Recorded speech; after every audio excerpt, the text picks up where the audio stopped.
Action यूरोपीय union ने लिया, फिर भी उस पर कोई प्रभाव नहीं पड़ रहा है, रूस अपनी मजबूती के साथ खड़ा है। तो इस परिप्रेक्ष्य में देखें तो ये अमेरिका का अपना स्ट्रेस है, और ऐसा नहीं कि इसका बहुत समर्थन मिल रहा है। अमेरिका में भी विरोध प्रदर्शन हो रहे हैं और बहुत बड़े व्यापक स्तर पर विरोध प्रदर्शन हो रहे हैं। तो ये उनकी पॉलिसी है। पर जो चेंज आया है, जो पूरी दुनिया में चेंज आया है, लेकिन चेंज जो है हमारे कंटेक्स्ट में ये है कि हम क्वाड के, हमने पहले भी कहा, क्वाड के मेंबर हो गए। तो क्या है कि ये चाइना को पसंद नहीं आया है ना, तो चाइना ने अपने हिसाब से अपना स्टैंड लिया, और आज वो खुल करके ऑपरेशन सिंदूर के समय चाइना पाकिस्तान के साथ खड़ा मिला। तो अब चाइना को हम छोड़ भी नहीं सकते, क्योंकि हमारी पॉलिसी में ही दिख रहा है कि हम फिर से व्यापार खोल रहे हैं। यानी चाइना का इम्पोर्टेंस है और आगे भी बना रहेगा। यही नरेंद्र मोदी जी जब शी जिनपिंग के साथ मिल रहे थे, 21वीं सदी इंडिया चाइना का होगा कह रहे थे ना, तो वो हम भी मान रहे थे इंडिया चाइना का होगा। तो इंडिया चाइना का होगा ये जानते हुए भी हमने चाइना को अपने से दूर जाने दिया। गलवान जैसी परिस्थितियां पैदा हुई और एक कॉम्प्रोमाइज लैंग्वेज भी आया, न कोई घर में घुसा है न घुसा हुआ है।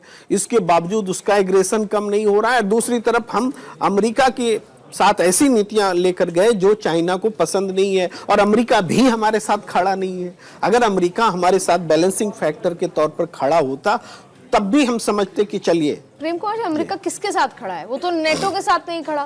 वो तो ये बात हमें समझनी होगी ना, पर ये बात हमें समझनी होगी ना कि अमेरिका कभी किसी का नहीं हुआ, तो हमने ऐसे हालात क्यों बना लिए कि जब एक संकट की घड़ी आई, पहलगाम हमले की निंदा तो पूरी दुनिया ने की, भारत ने क्या नहीं किया? पाकिस्तान की निंदा किसी ने नहीं की। देखिए 60 बार ये क्लेम करने के बाद ट्रंप का कि मैंने सीजफायर कराया, भारत तो यही कर सकता था कि वो बिना जवाब दिए, अभी तक ट्रंप के नाम लिए बिना ही तो हमने कहा कि कोई सीजफायर किसी ने नहीं कराया। डीजीएमओ लेवल स्तर पे बात हुई।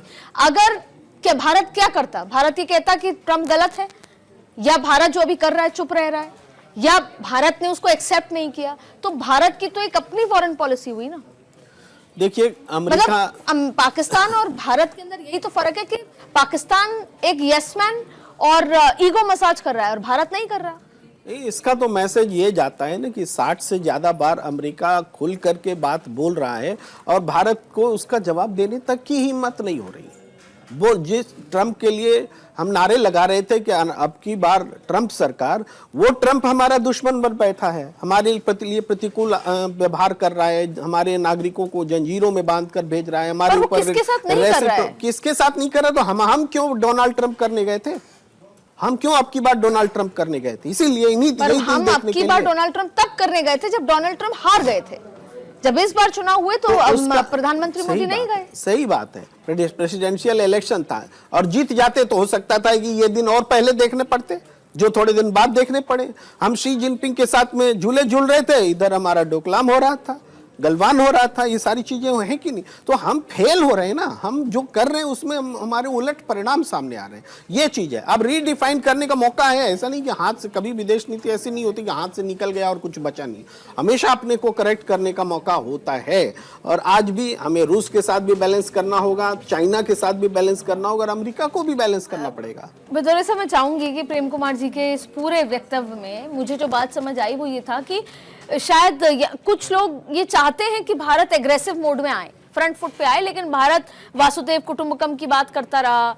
भारत ने पाकिस्तान से भी तब जाके संधि तोड़ी पानी की, या कनाडा के साथ तब संधि तोड़ी ब्यूरोक्रेसी की, तब पानी सिर से ऊपर चला गया। आपको लगता है कि समय आ गया है ऐसे ही रहने का चुपचाप, या समय आ गया है एग्रेसिव होने का?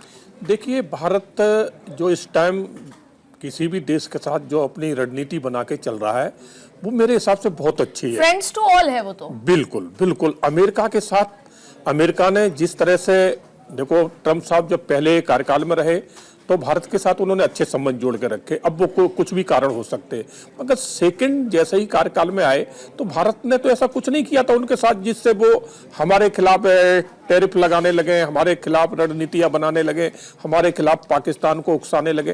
तो भारत ने ऐसा कुछ अमेरिका के साथ नहीं किया था। मगर अमेरिका की खास करके मैं तो ट्रंप साहब की कहना चाहूंगा, क्योंकि भारत अमेरिका के नागरिक हैं, वहाँ के जो पुराने लोग हैं, बुद्धिजीवी वर्ग है, वो आज भी भारत को कहते हैं कि हमारा सबसे विश्वसनीय और एक अच्छा साथी भारत है। मगर ट्रंप साहब ने इस चीजों को नजरअंदाज करके और भारत को कहीं ना कहीं दूसरी निगाह से देखने लगे, और हो सकता है कि उसमें ट्रंप साहब की अपनी कुछ पॉलिसी हो। जैसे उन्होंने चाहा कि जो डेयरी प्रोडक्ट थे वो जो भारत में उतारना चाहते थे, मोदी जी ने ठीक उचित नहीं समझा कि हम डेयरी प्रोडक्ट अगर अमेरिका के अपने भारत के बाजार में उतार देंगे तो कहीं ना कहीं इसमें लॉस तो हमारे किसानों का होगा, हमारे देश का नुकसान होगा, हमारे लोग परेशान। प्रेम कुमार जी ये कह रहे हैं कि क्या अभी हमारा नुकसान नहीं हो रहा? नहीं, देखिए नुकसान अभी ये जो हो रहा है तो हम उसका कहीं ना कहीं भरपाई कर रहे हैं। हमने अगर अमेरिका ने टैरिफ लगाया है तो हमने अपना मार्केट थोड़ा बदला है। दूसरे देशों में जहां हम बिजनेस नहीं कर रहे थे जिनके साथ, हमने वहां पर अपना मार्केट ढूंढा है, वहां पर बढ़ाया है। मगर हमने अमेरिका के साथ झुकना तो स्वीकार नहीं किया ना, कि अमेरिका ने कहा कि नहीं आप हम आगे हमारी बात नहीं मानोगे, हम आप पे टैरिफ लगा देंगे। 25 लगाया, फिर 50 कर दिया, उसके बाद भी बोले हम और भी आपके ऊपर सेक्शन लगा सकते। तो भारत सरकार ने, खास करके मोदी जी ने, इन चीजों में बिल्कुल एग्री नहीं हुए। आपने देखा कि ऑपरेशन सिंदूर में हमने कितनी बड़ी एक अच्छी, क्यों मैं डिफेंस का हूं, मैं जानता हूं कि हमारी सेना ने कितना बड़ा जवाब दिया है। पाकिस्तान अभी तक भी उससे उबर नहीं पाया और पाकिस्तान उबर भी नहीं पाता, मगर इतना बड़ा उन्होंने जो है ना पाकिस्तान को फंड दिला दिया कि जिससे वो आज अपने आप को कवर कर रहा है। एग्जैक्टली अब आपने दो बात कही प्रेम कुमार जी, मैं आप चाहूंगी ओपन डिस्कशन है, हम चर्चा कर सकते हैं।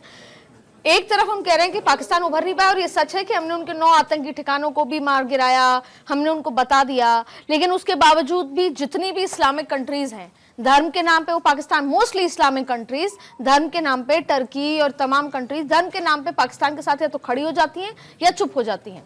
दूसरा, बदौरे साहब, पाकिस्तान उभर पाए ना उभर पाए, ये क्रिप्टो करेंसी की डील हो जाती हैं, चाइना का बैक सपोर्ट आ जाता है और टर्की साथ आ जाता है, ये तमाम ऐसी गतिविधियां होती हैं जहां वो पावरफुल फील करता है, और उसके बाद रेड फोर्ट जैसे धमाके हो जाते हैं। देखिए, पाकिस्तान क्या है कि इस्लामिक कंट्री में वो अपनी एक धाक जमाना चाहता है, क्योंकि आपने देखा होगा इस्लाम में एक खलीफावाद है, खलीफा बनना। तो पाकिस्तान सोच रहा है कि आज जो इस्लाम के करीबन 56 देश हैं, 56, तो पाकिस्तान सोच रहा है कि आज 56 देश में वो एक अकेला देश है जो अपने आप को मानता है कि हम परमाणु शक्ति है।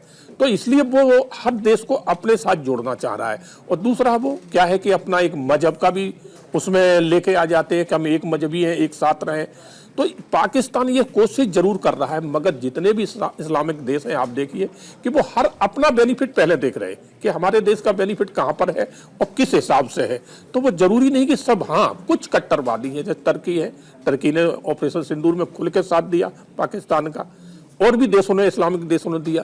तो ऐसा नहीं है, मगर पाकिस्तान के पास सत्य तो ये है कि पाकिस्तान के पास आज है क्या, ना उनके पास कोई अच्छे मार्केट है, ना उनके पास कोई अच्छी इंडस्ट्रियल है, यहाँ तक कि अच्छी एजुकेशन भी अपने लोगों को नहीं दे पा रहे।